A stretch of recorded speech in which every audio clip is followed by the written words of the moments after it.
Hello there, Lotr SBG team fans. We are back with yet another Army review series. This is our fifth in the series, and we are dealing with good this time.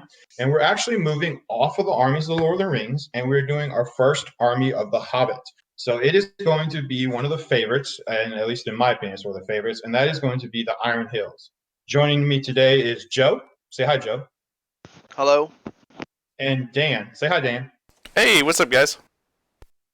Joe and Dan and I all have experience playing not only with the Iron Hills, but also against the Iron Hills.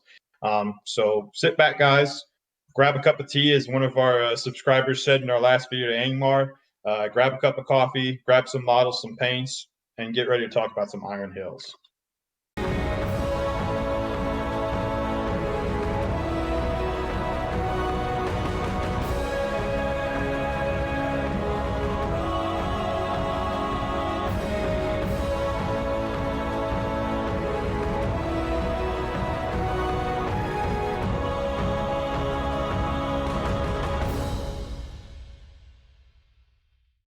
So Iron Hills, they're actually one of the smaller armies of good for the Hobbit armies, but they are one of the hardest hitting. And like I said, I think they are one of the favorites. Wouldn't you guys agree with that? Yeah, Big time. they're kind of like the Spartans. Yeah, that's a good comparison. Heavy defense, hard hitting with high strength.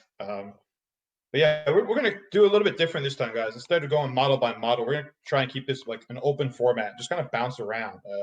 We have picked individual models to talk about that we both, or all three of us, are fans of. So Joe is going to be specifically covering the Iron Hills Ballista, and with Dan and I chiming in, and then Dan's going to cover the Iron Hills Chariot because he just used it recently at a event.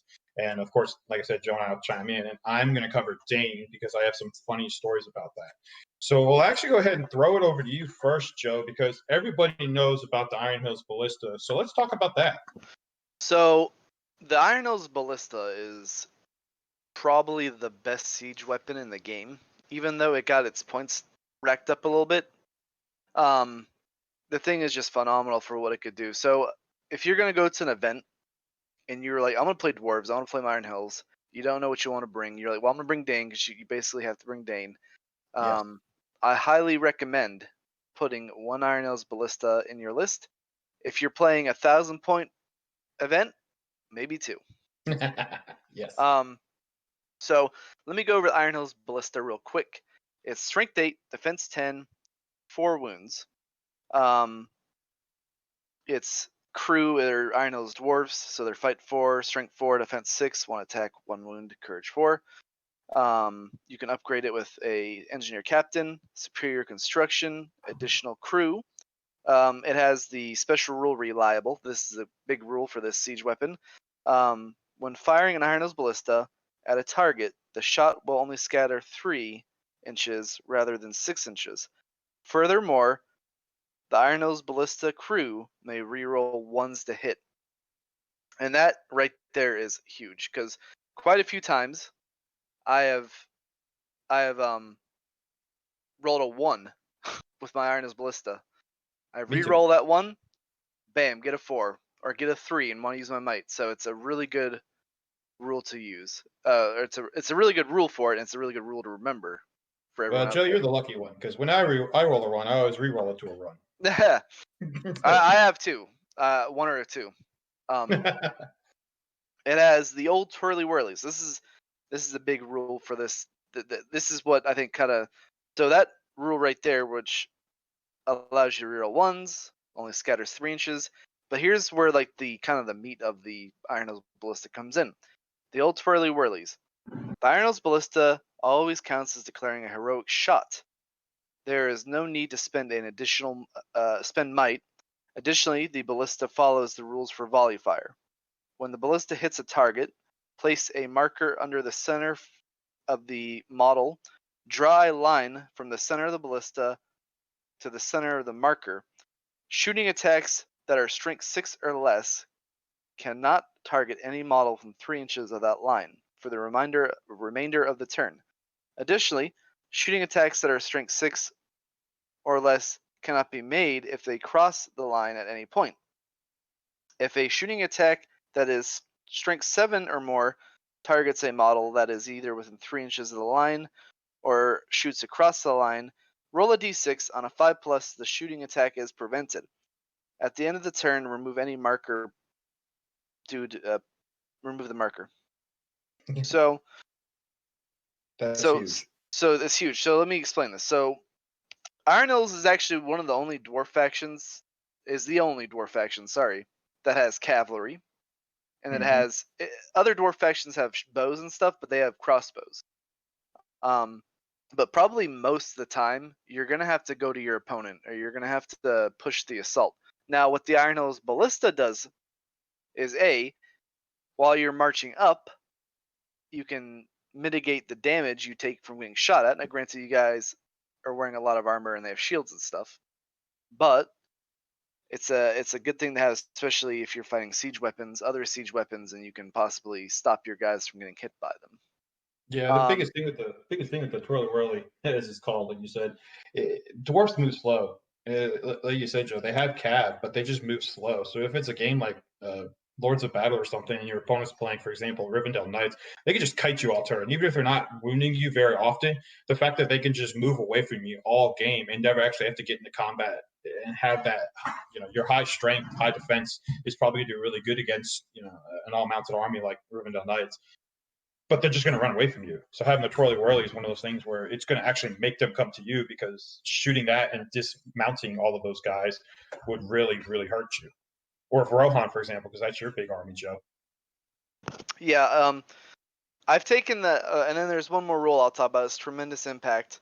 If an Iron Hills Ballista scores a hit against a battlefield target, all man-sized or smaller models within 2 inches that are knocked to the ground, cavalry models within 2 inches must make a Throne Rider test. Additionally, any model within 2 inches also suffer a Strength 4 hit. And that's really good, because you shoot a target with a big shot, you're probably going to kill him. Strength 4 is nothing to laugh at. So everything within 2 inches of that target takes a Strength 4 hit. That you're talking about some serious damage on a battle line with that rule. But so I've taken my Iron Hills Thranduil's Halls army to 2 different tournaments now. Placed second at one and placed first at the other. And I granted the list had Thranduil and Dane in it, but the biggest workhorse in that list I don't consider to be Thranduil or Dane. I consider it to be my Iron Hills Ballista, because pretty much every game I've had with it, my opponent is forced to come to me, even if they have more. They have more bows than me, because I tend not to take bows because I have the Ballista. But it forces your opponent to come to you, which is great for dwarves. It can do a lot of damage. You can one-shot a hero with it. You can one-shot a monster with it. You can stop your army from getting shot at, possibly, depending on how you set up your shots with it, and if you're hitting. Rerolling ones to hit, and you always get to shoot first with it, because it automatically calls a heroic shot. So, in my opinion, I think it's common knowledge that it's the best siege weapon in the game. But in my opinion, Yes, I agree. If you take Iron Hills, you have to take the Ballista. Yeah, even like you said, Joe, with the point up, it got 25 points more expensive. But even say a smaller event, say 600 points, because that's one of the events that we did locally. That's not bad. 125 is what, an eighth of 600, a quarter. I mean, I can't think do about the this. math right now. A sixth. Think about this. I think about it this way with the Iron Hills Ballista. So normally an archer unit is about 10 points. Yeah. You're normally going to take, if you want to have a shooting heavy army, you're going to take maybe 10. Try and take 10 bows in an army. Right. That's 100 points right there. So I mean, you know what I'm saying? Yeah. The biggest thing is, even if it doesn't get the kills, because that happens to me a lot. Rules, you can defend your slow moving dwarfs with shooting the twirly whirly at the corner of your opponent's line, and it almost makes it impossible for them to shoot back at your army, because if you set it up right, they're not going to be able to shoot your army, because, like I said. And that's like kind of the most important thing about the Ballista to me in a timed event isn't per se the amount of damage you actually do with it, which is kind of a perk because sometimes you won't roll a single wound with it. But the biggest thing is that it doesn't necessarily force, but most players that verse a siege weapon opt to kind of stagger their army out. So, for instance, they'll spread their shield wall out and their heroes and their cav so they can try and reduce the amount of damage that the spillover does. The biggest thing with it is it's a tool to your arsenal. If you guys have watched our battle class videos on how to build an army or how our game plays out, we've talked about putting tools in your lists before. It's just a tool. Joe said you said it best, Joe. You're probably not going to make up its points. To do that, you got to kill at least 12 10-point models, if not more. I mean, if you can get a lucky shot to kill a hero, there's still those times where you target a hero and do get a 6 on the scatter. And you do that impact that you can take them off. It takes it off his mount. I've done that to you a few times, Joe. But it's a tool in your arsenal. It's going to change the way your opponent plays. And that's the biggest thing. I think, Dan, you probably know that more than anything because you've practiced against both Joe and I using the Ballista. Yeah, I do. So I've versed the Ballista, I would say, a majority with my Lake Town. Because that was kind of the armies everybody was practicing with for the some of these tournaments we've gone to, was the Ballista. And so I kept that in mind when I was versing the Ballista. Like, hey, one of the detractors of versing this Ballista is, hey, they were going to want me to scatter my guys and stagger them. And so honestly, I had enough guys that I was like, I'm not going to succumb to the mind games. I'm going to keep them in a formation, and if they get hit, they get hit. That's going to suck. I will protect my heroes and keep them in a 4 or 5 inch diameter away from everybody. But in terms of my shock troop, I was like, if they kill those guys, I still need to maintain a formation. Which I had the flexibility to do that with Lake Town because I had a lot of guys. And Lake Town is one of those armies that you kind of counters. It doesn't counter it, so to speak, but because it's a horde army, I think horde armies do a good job. They don't really care too much about siege weapons. Yeah, it definitely helps. It's So that being said, if I was playing my Gondor and where I would be probably around the same the same models as Iron Hills, because I like to take the beefier heroes myself, as well as my own siege equipment. Then you start coming into some problems because if you take out just one turn, you take out a cluster of guys, and that's all you do. You've taken out a pretty good chunk of my army. And you're going to be able to overwhelm a flank or overwhelm an area of my shield wall, which is going to suck. And B, here's another thing to think about. So the Strength 4 spillover is wounding my Minister of Warriors with my Defense 6 on 5s, which sucks. I mean, one of my big not drawbacks. Advantages to my Gondor is, hey, I got Defense 6, I can absorb some shooting, generally. Yeah, and you lose your shield wall, because usually you run around in a shield wall. Once they get knocked prone, they lose that Defense 7, so they do go to the Defense 6 and would be wounded on 5s. Exactly. So then you start saying, okay, well, I am going to stagger. I am going to do this. And then that allows the Iron Hills to hit you in a pinpoint area, I would say. And that's why really they're kind of like the Spartans. They attack in a small formation and are able to kind of scatter the foes approaching to them. Yeah, and they use their elite fighting skills. Yeah, and they're able to overwhelm a certain area, which I think the Iron Hills Ballista does. That's why I think is a really important tool for the Iron Hills, is it allows them to do that. Yeah, I just want to touch on one point real quick that Dan said that the Strength 4 is really good, but also I think something we talked about real quick, Joe did when he was going over it, but the scatter only being 3 inches is huge. So normally guys could put like a big shield wall, and you can scatter a couple guys 4 inches away and not have to worry about any spillover from those strength 4 hits from the tremendous impact, like Dan was saying.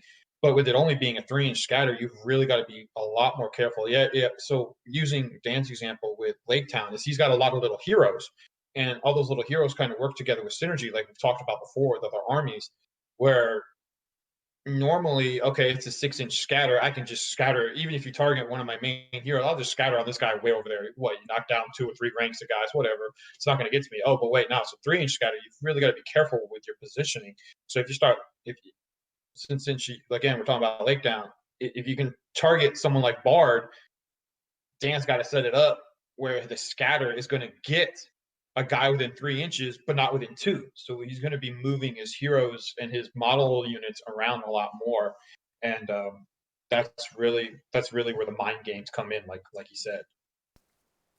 That's very good points. That's another thing, is that 3-inch scatter. I think it's what the sturdy construction or whatever it's called.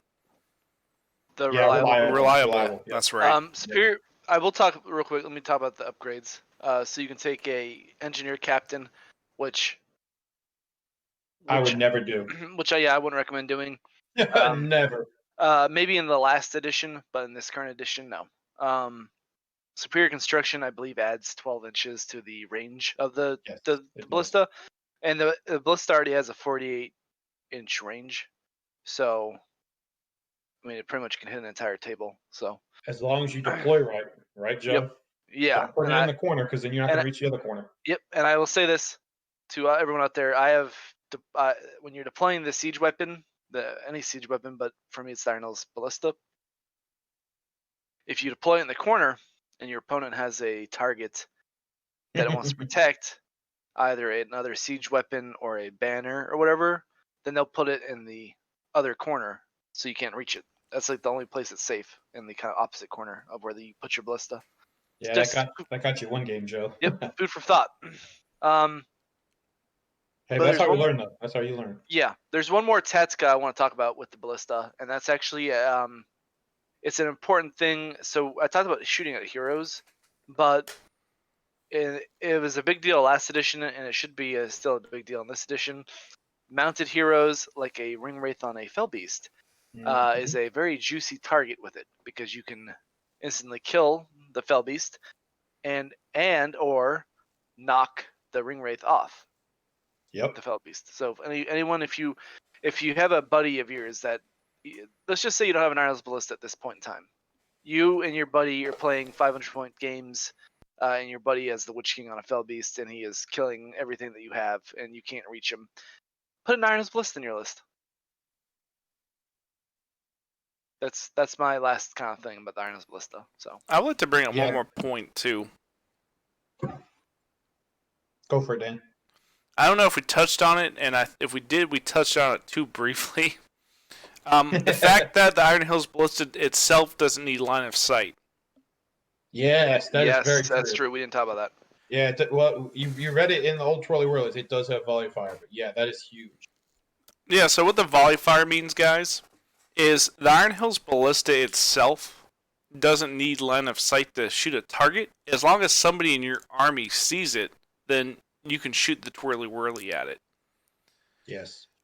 It's kind of just like a laser beam coming out of space. Take it out somebody. But yeah, that's a good thing, because you got somebody playing Goblin Town with their little goblin scribe sitting in the back corner behind a building.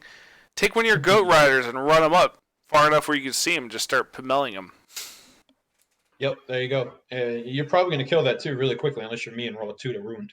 Yeah. Yeah, any of those backfield guys. I mean, this is not really relevant to the Twirly Whirly, but in our last battle report, the Easterlings and Gondor, I took the Trebuchet, and I was able to make some plays with it. But also, we were playing Domination, and Jason was holding that objective with one guy. And I was like, well, if I kill a guy with this Ballista, not the Ballista, the Trebuchet, then I knock him off that objective. Now, here's the difference. The Trebuchet is not as accurate as the Iron Hills Ballista. So that's one thing you guys can keep in mind is, hey, you know what? I don't necessarily need to kill a lot of guys at this point. I just need to score some VPs or take away some VPs from my opponent. So that's something to think about while you're using your Twirly Whirly. Yeah, I'll bounce off of that. They are as accurate. They both hit on a 4+. The big difference is the scatter. So that I think that's what you're getting at, Dan. Is the 3-inch scatter is exactly, much better than the 6-inch. And that again, that goes back to using a tool in your arsenal that can make your opponent have to change the way he plays. So in that game specifically, I actually had to put multiple guys on the objective because I knew that Dan could drop a giant rock on one of those guys and just kill it outright. So normally in a situation where you could leave a bodyguarded elite unit where you don't have to worry about a courage check as long as your hero's alive if you're broken on an objective to hold and get those VPs, now you got to leave a couple because you can go ahead and shoot this. And if there's no other model around, which is the situation I ended up being in because Dan was smart and picked off my other model with his other archers and then just dropped his ballista shot or his trebuchet shot on it. If there's no other models around, the scatter will stay on that guy. So if you shoot it at a guy on an objective, you get the hit, and then you basically need anything but a 1, and you're going to hit that one target that's holding an objective. So again, it's all about your tools. And Dan, you said it best. How can you score VPs, or how can you steal the VPs from your opponent? And the trebuchet, or sorry, not the trebuchet, the ballista really can do that for you. So yeah, I'm just going to piggyback off what everybody said. I think the ballista is the best siege equipment in the game. So yeah. All right, we're gonna move along because I think we've beaten the ballista to death. But I think everybody likes the ballista or hates it. Yeah, if only I actually did beat it to death, that'd be awesome. It's either the bane of your existence or the boon. Exactly. So let's go ahead and move on to the next model we want to talk about, and I'm going to cover this one because I enjoy playing this guy, and he's probably everyone's favorite model for Iron Hills other than the Ballista, and that would be Dane Ironfoot, Lord of Iron Hills. So Dane Ironfoot is, to put it bluntly, he is a bad dwarf, and I don't mean that in the sense where he's a terrible dwarf. He's a bad guy. He's like the OG. He's the guy. You're not going to mess with him. He's got 3s in all the places you want him to be because he is the leader. He's the Lord of the Iron Hills. He's strength 5, which is something that I think people sometimes overlook when they're talking about it. Because I've seen some Iron Hills builds where they don't take Dane and they'll just take the Iron Hills captains. They'll take 2 of them in their place. And I like that idea because then you can boost your numbers maybe a little bit with killing power. Because the Iron Hills dwarfs captains are nothing to laugh at. They are fight 5, but Dane is fight 6. He's got 3 attacks. He's got 3 wounds. He's strength 5. And then this is where I'm talking about people overlook it. He's got Burly with a 2-handed hammer. So he's not afraid of really anything. Even defense 9, which there's not a lot of units out there that are defense 9s.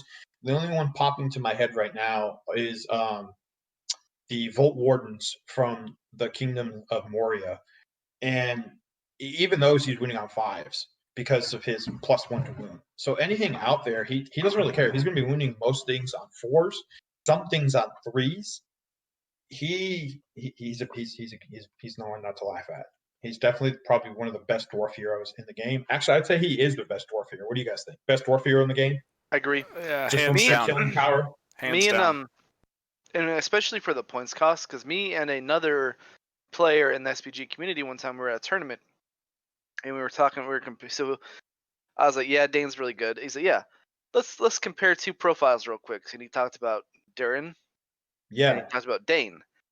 I want to believe Dane on the goat or on the boar, and Durin are the exact same point cost. They are.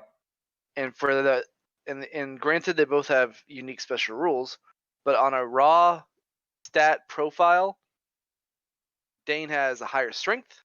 Dane has more fate. Mm-hmm. He's got 1 less defense, but again, the 3 fate makes up for that. Granted. And his special rules are better. Yeah, I think you could argue. I think you could argue that they are, especially because they fit really good with the army. But because Durin's probably the only other dwarf hero that, and plus Dane's on a mount, which is Dane there now with the Hobbit, you can get some other mounted dwarf heroes. Thorin, was it Thorin? Dwalin, right? Dwalin. Wallen and Billy, Keely, I believe. Yep. Yeah, they can be mounted, but that's only from an Erebor reclaim list. And yeah, but I think and even Dane's better than those guys mounted, just because he's got Burly, he's got Fearless. That's another thing. He's fearless, so he doesn't care about your curry, your terror. And Joe and I talked about it in our last review of Angmar. Terror is kind of the new meta. You're going to see a lot of terror armies, so you got to have something to counter it. Being fearless counters that. And then his first special rule is Lord of the Iron Hills. So whilst all Iron Hills dwarfs, while he's alive, all Iron Hills dwarfs within 12 inches of him automatically pass all courage tests. So he's giving basically a 24-inch diameter, fearless bubble. That's huge. Again, you're not going to care about armies like Angmar, which are terror armies. You're not going to care about Fell Beast and stuff of that nature. Dunharrow. Dunharrow's Yeah, another big one. Dunharrow. Yeah, that's another big one. So the fact that he's got that, that's huge. I would say his next special rule is actually probably one of his biggest drawbacks, and that's his fiery temper. And that is, as soon as he charges a model, he has to charge for the rest of the game. And that can be one where you want him in combat. I think we would all agree with that, right? Definitely. Yeah. But there are times when sometimes you want to take your hero out of combat to go grab an objective. Case in point, I played at a game of Cold Ground, and in the last turn, I ran Boromir, which was my leader, away from combats to go be the only model within 6 inches of the board center to give me 7 VPs. Well, if I'm in the same situation with Dane, if there's a model he can charge, I can't do that. So I would have lost those 7 VPs right there, and I actually probably would have lost that game because if I remember right, it was a 7-3 victory to me, and my opponent broke me but was unbroken. So it's a good rule because of one of his other ones, and that is Fearsome Charge. So in a turn that he charges, he causes terror, but it can also hurt him. So those two kind of balance each other out, I would say. If you have to charge, so you cause terror, that's not bad at all, especially if you're going against a low courage army like Men or Lake Town. And then his last special rule is Headbutt, and that is if he wins a duel rule but fails to slay an opponent in one man-sized model or smaller that he's in combat with, you can knock to the ground on a 5+. And that's actually a rule I forget about. Not necessarily forget about, but it's a rule. For some reason, I always thought that there was a stipulation in there that he has to be on foot to be able to do this, because in the movie, when he gets thrown off his board, he's headbutting orcs. Yeah. I don't see anything in there, so that's actually a really good rule to have with him. I think it used to be he used to have to be on foot, but I don't see that either. Yeah, it's just an active rule now. So that's good if you lose priority and then you can't charge. So normally if you charge with he's on his war board, he's going to get the charge off and he's going to be knocking everybody to the ground if he wins. But yeah, if he is charged and doesn't get to do that, then you could knocking someone to the ground could be big, especially if your opponent sends in a hero and then hey, he's knocked to the ground now. Now next turn you get the charge off, and if you win, that guy's trapped. Or even if you don't win, the hero can't strike against you. I just noticed this, and I've never realized this before. Dane is Courage 7. Yeah. I've never realized that before. I don't think we look at that because, again, he's fearless. So Yeah. You're not really usually worried about it.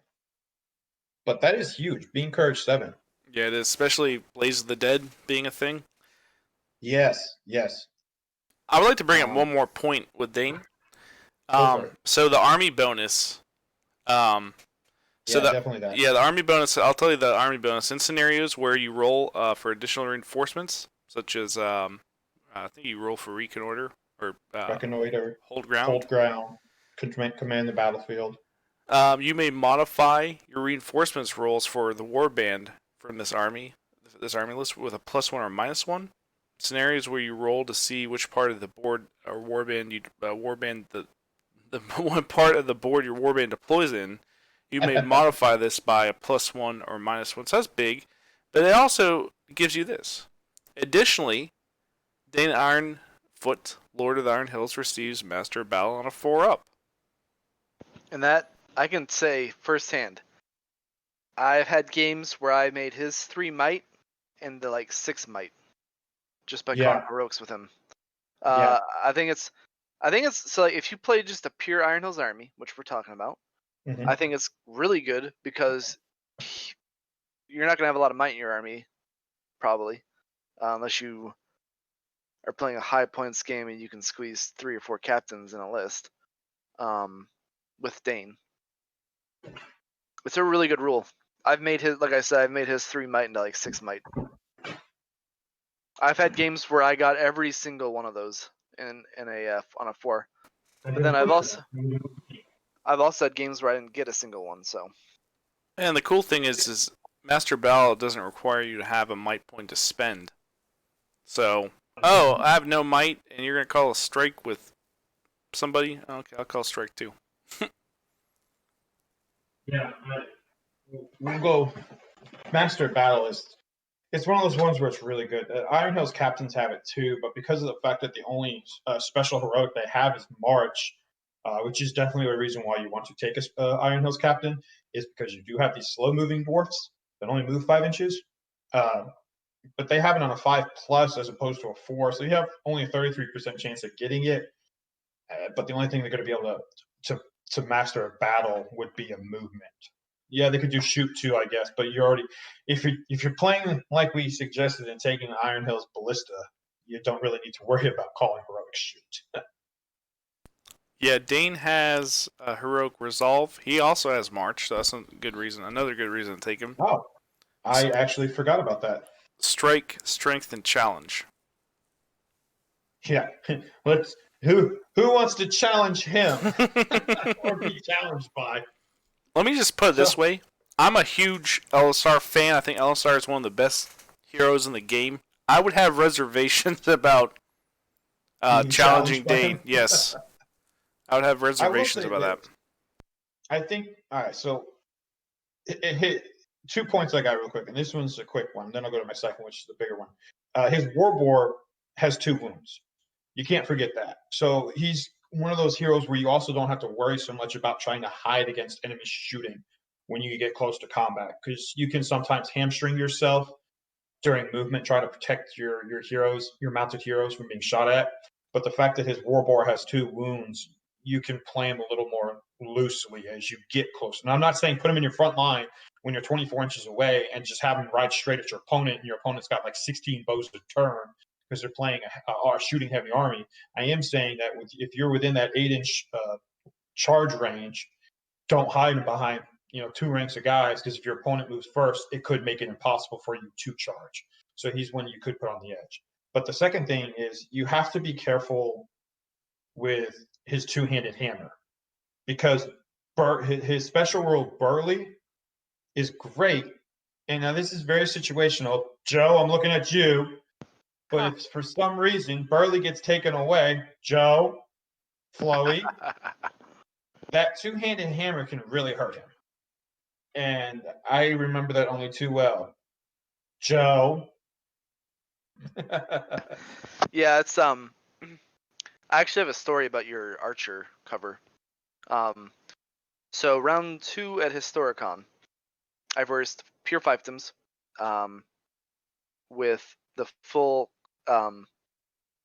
warband of Blackroot Vale Archers with Dune here. Oh boy. And in my mind, I was like, look, Dane is a defense 6 pig, and he's defense 8. His strength 2 bows aren't going to do crap to me.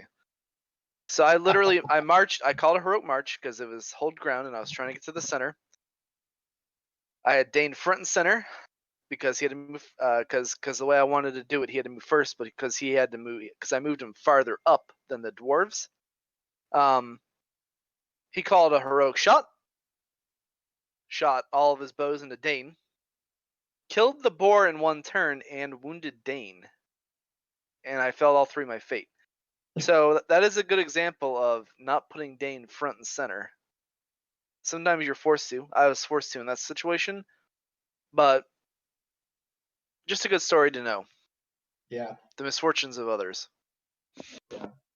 I think I think that is a perfect example of why you don't want to put him front and center. But no, seriously, Dane is probably the best dwarf hero in the game, and I would argue he is probably.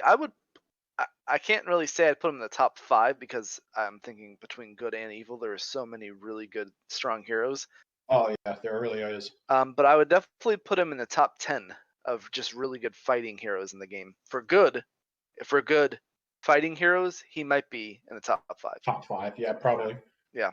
Yeah, I mean, the only ones who would maybe be better than him, I would say, are Aragorn, and I'm including everything in this because he's got a lot of heroics. I would actually put him above Boromir, just because of the fact that, yeah, if Boromir takes the banner and becomes fight 7, he loses his lancing wounding ability, so he'd only be wounding Dane on 6s, whereas Dane being strength 5, even if he doesn't have his burly, so to speak, which we know that's not true, against a one-on-one against, he would still be winning a defense 7 Boromir on 5s. So I would say he's better than Boromir. And like the thing is like, so basically Numenor, I'm comparing him to Elendil, and Eregion High Elves, or Rivendell, I think is what it's called now. I compare him to Gil-galad. I compare him to Glorfindel. I compare him to Elrond. Although Elrond, I'll compare him to Glorfindel and Gil-galad. Well, he could kill Glorfindel, no problem. Glorfindel's wounding him on 6s. No, here's my point: is Glorfindel and Gil-galad can win the fight against him pretty easily, but then they're gonna have a pretty hard time wounding him. If Dane wins the fight against them, his high strength and his tuned weapon can chop them up pretty good. So that's where I'd make the argument. Maybe, well, he definitely would be in the top 5. If we were just gonna say combat heroes were good, I would probably say Aragorn. I would probably say Gil-galad. Then I'd probably put Dane at 3rd, or maybe even Dane before Gil-galad, honestly, because I think he's cheaper than Gil-galad too. He is. Well, yeah, he is cheaper than Gil-galad. He's actually about 10 points cheaper if you put him on the pick. But that's, you guys pretty much covered everything I was gonna say about Dane. I've had some games where Dane does not do crap. I'll roll 3 highest every fight.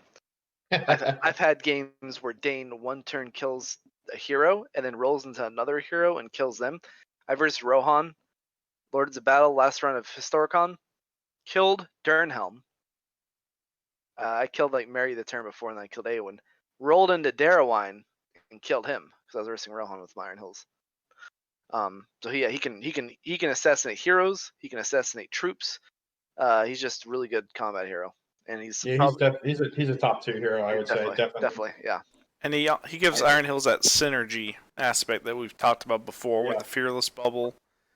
I would even argue the Master Battle would be a good synergy thing because. Oh yeah, Master Battle, it definitely benefits troops and stuff for like heroic movements. Yeah. Well, I'm gonna touch on this real quick since we're talking about the Master Battle. You got to remember that's an army bonus only. So let's talk about just real fast who they can ally with, and they've got several good allies that they can go with. They are. So I think they're green allies with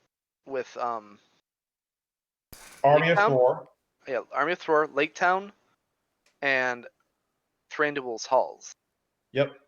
But they're not green allies with Erebor Reclaimed for some reason.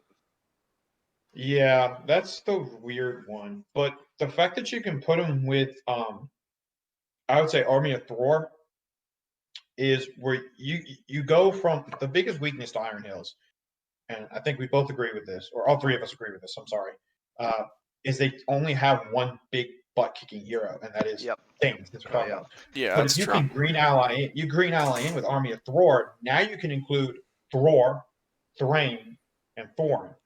And yes, these guys are not going to be able to be mounted like we talked about earlier, but you go and stick those guys in the middle of a dwarf shield wall, especially an Iron Hills dwarf shield wall.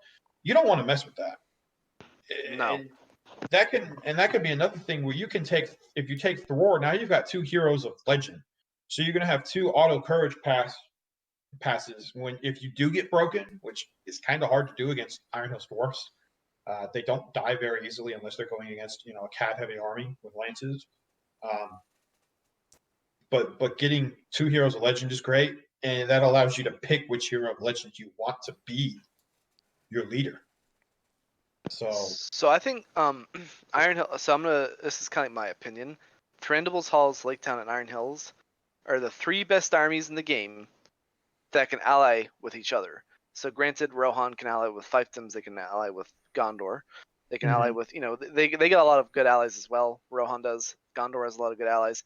But Lake Town, if you take a horde of Lake Town, you can counteract your low model count with the dwarves. Yep. If you wanted to take another big butt-kicking hero, Bard and Thranduil with Dane, which I've done in 2 tournaments now, it's really effective. It's just they got really good allies that are green allies, so you get to keep your army bonus, and then you get to have the extra army bonus of whatever army you decide to take.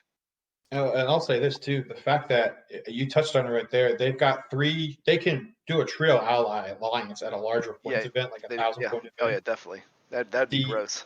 Yeah, and we'll give a shout out to Matt Iverson here, who did this, taking Iron Hills, Survivors of Lake Town, Survivors of Lake Town, because it's not Lake Town, it's Survivors of Lake Town, and Thranduil's Halls. And I mean, you get Bard, Dane, and Thranduil on a board at the same time. You are talking about some really big, powerful heroes. I mean, the weakest one there, and that's only because of the fact that I think you only get to defense 5 is Bard, but you get those guys on the field, and then you can move in Alfred. You're talking about 12 points of might using Alfred's special ability with 3 guys who are fight 5 at the lowest. With Bard, I think what was he gets to fight 6. Dan, with the specialty from the kids. Yeah, so if he's within I believe it's 3 inches, or it might be either 3 or 6. I'd have to go back and double check. It's 3 to get the fight buff and 6 to get the free heroic combat. No, you have to have both girls within. Oh, okay. You have to have both girls. Only one has to be in the range to give him the fight 6, and then you have to have both to give him a free heroic combat and the fight 6. So that was a little segue, guys. Sorry, we'll cover those other 2 armies in the future. Yeah, I just want to point out that trio of heroes right there, all being green alliances, all getting their army bonuses, is huge, because now you're giving Lords of Battle Master of Battle to Dane. You're also giving the +1 -1 to the reinforcements goes to everybody as well. Yeah, it's just for Warbands from that one. I'm sorry, but still. But then you're going to be able to get Thranduil's Halls bonus, and you're going to get Lake Town's bonus, which I believe makes Bard a banner. So you're talking about a lot of stuff. And they've got really good allies. Yeah, they have good synergy together. Yeah, I would make the argument that all 3 armies are strong, but they're even stronger when they're allied with one another. Yeah. If balanced properly and done correctly, like I said, Matt Iverson can contest to it. He went to a 1,000-point event. I was there, and I watched him go 5-0 with it. It was impressive to see, and it was really cool that he was able to do that. Of course, Matt Iverson, you're a great player, so he knows exactly how to do it. But yeah, so you guys got anything else you want to say about Dane real quick before we move on? No, I think it was good. I think we covered it. Cool. Covered about everything I would say about him. All right, so I'm gonna do these next couple profiles real fast, because we've been chit chat for a while, but that's okay. That's kind of what we wanted. We wanted just a nice little open forum. I want to hit a point that Joe brought up a little while ago, talking about lack of might for the army. So you actually can get yourself a good amount of might if you build your army a certain way, and that is including these 2 guys, and that's Murren and Drar. And I feel like Murren and Drar are the overlooked heroes of the Iron Hills. And I would say that I see a lot of folks, they take an Iron Hills captain or 2, and I've seen this where they don't even mount them, which I think is kind of weird. I think you should always try and mount your heroes if you can, but different strokes for different folks. I'm not going to mess with someone's play style. If they like playing it with them on foot, by all means, go for it. But Murren and Drar are cheaper than 2 captains, even 2 captains just on foot. And they can bring 6 points of might to the table, because they're both 3/1/1s, and they're nothing really to laugh at when it comes to combat and their stats. So they're both fight 5. They're both strength 4. Murren is defense 8 because he's more the combat guy, and then Drar is defense 7. But defense 7 is, again, nothing to laugh at. That's really good.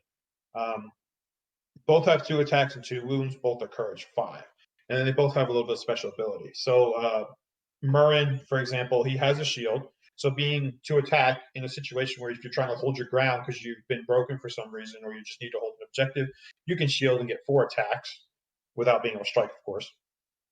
And then he has, I'm going to say this wrong, Kalazael. That's his special sword. So it is a sword, so he can do feinting if you want.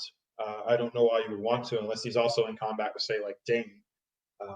But he gets a +1 to wound when making strikes against orcs, goblins, and Uruk-hai. And I think that's pretty big. What do you guys think? Oh yeah, I definitely. I agree. I think that they both are overlooked. I mean, if I was playing pure Iron Hills, I would consider taking them. Because Yes, Durar I also agree. gives you some shooting abilities. Yeah, Drar has expert shot, which if you don't know, that's actually he gets to shoot twice in a turn. And he has a dwarf bow, which is that the 18-inch range one? Yeah, it's 18-inch, but it's strength Okay. 3. But Mirren, strength 3. That's Mirren not has nothing to laugh at. Mirren has heroic strike, right? Yes, he does, and that's Yeah, that's a big another one. thing where you could get 2 strikers in your army now. So yeah, he's only fight 5 base, but being able to strike means he can go up there and stand toe to toe with other medium class heroes like himself, or surpass them. So he could go up against someone like we'll talk like say Ingold or Huron, because they're both fight 5. They both have strike. I mean, Yeah. honestly, Mirren can go up against Azog. Yeah. I mean, unless Azog's scary amongst himself. I don't know. Good. That's kind of a bold statement because Azog would be winning Mirren on 3s. True, I forgot about that. Let's. I'm saying hypothetically, if you needed to tie Azog up for a turn, but I also He could forgot do it. Azog has Master of Battle, so that's kind of one of those things. Azog's just scary in general. Never mind. I didn't say that. Forget that. Well, since we're bringing up Azog, this is definitely a side point. I will admit that now. So if you don't want to listen to this, go ahead and skip forward a few minutes. But Azog, I've seen a lot of people playing with the flail. And I don't know if you guys know this, and I just learned it today reading over some of the FAQs. If you give him the flail, it says he goes to fight value 6. He cannot strike above it. Really? He can't Yes. heroic strike above 6? He can. He goes to can. fight Oh. whatever, but then he Yeah. comes straight back down to 6. Oh, that's interesting. Yes. So, yeah, that's something I learned today, and that's actually one of the FAQs. So everyone sitting here listening to this is probably going, "Oh crap, really?" and furiously going to GW and looking this up. But yeah, I was reading through the Q&As, and that is something that was brought up. If he does a strike and he's got the flail, he can't get above fight 6. So that's I've heard some people say, yeah, I always take the flail because D3 wounds to all models or all heroes or whatever is great. But I'm sitting here thinking, now that I know this, I don't think I'll ever take a flail because I don't want my big baddie only being fight 6 permanent. Minus Sauron and the Balrog, I do think that Azog is probably the scariest evil fighting hero. And honestly, I might put him at number 1, even over Elisar or any of the good heroes, just because he has so many rules. Yeah. And he has such a high fight value, and on the White Warg he has so much might. He is scary. I hate fighting Azog, just to be honest. Joe doesn't like going against my Azog hunters. Let's just put it that way. I mean, he manhandled Sharky's guys pretty good. Yes, he did. But back to Murrin and Drar. Yeah, I think Murrin is great. You put him in the middle of a Iron Hills dwarf line. He's going to be He's going to be defense 8. He's going to be able to do what Ingold does for Minas Tirith and just kind of push the line right there. And I don't think we see as many Orc, Goblin, or Uruk-hai armies as we used to. But I would say with the Balrogs, a new Legendary Legion, you could see more Goblins. So having him in an Iron Hills list, yeah, Goblins are pretty easy to wound anyway, but +1 to wound is never anything to laugh at, and a bonus that's great. Especially if you're playing like against Azog's Legion, which we see a lot of, and even Isengard getting sprinkled in here and there. So that +1 to wound is really good. And then the 2 shots coming from Drar, that's just 2 extra strength 3 shots along with the Ballista. So it's just tools. And 6 points of might. Let's not forget about that. Yeah, and they're both pretty hardy in terms of their defense. Yeah. They're going to be pretty tough. Yeah, and they're just fun. I mean, they're fun heroes. I mean, Yeah. They're just some 2 named heroes you could take with Iron Hells if you wanted to take up pure Iron Hells. So that they give you that ability to kind of mitigate the biggest weakness. And now, would you take them at a lower points value? I probably wouldn't take them at 700 points, so to speak, because them and Durin are taking almost half your points value. Not Durin, I'm sorry, Dane. At 300 points combo between the two of them. So at a bigger points value, 800, 1,000, I would definitely take both of them, because then you can get 9 points of might plus. We'll throw the plus in there for Master of Battle, as well as having the Ballista shooting in and ranging heck on your opponent. So yeah, those 2 guys, don't forget about them. We talked about the captain. His biggest thing is that he has Heroic March, which, I didn't realize Dane had it until Dan brought it up. But, having March in your army is something good to have outside of, Dane, so you can save Dane's points of might. And don't forget, he has a War Spear in his profile.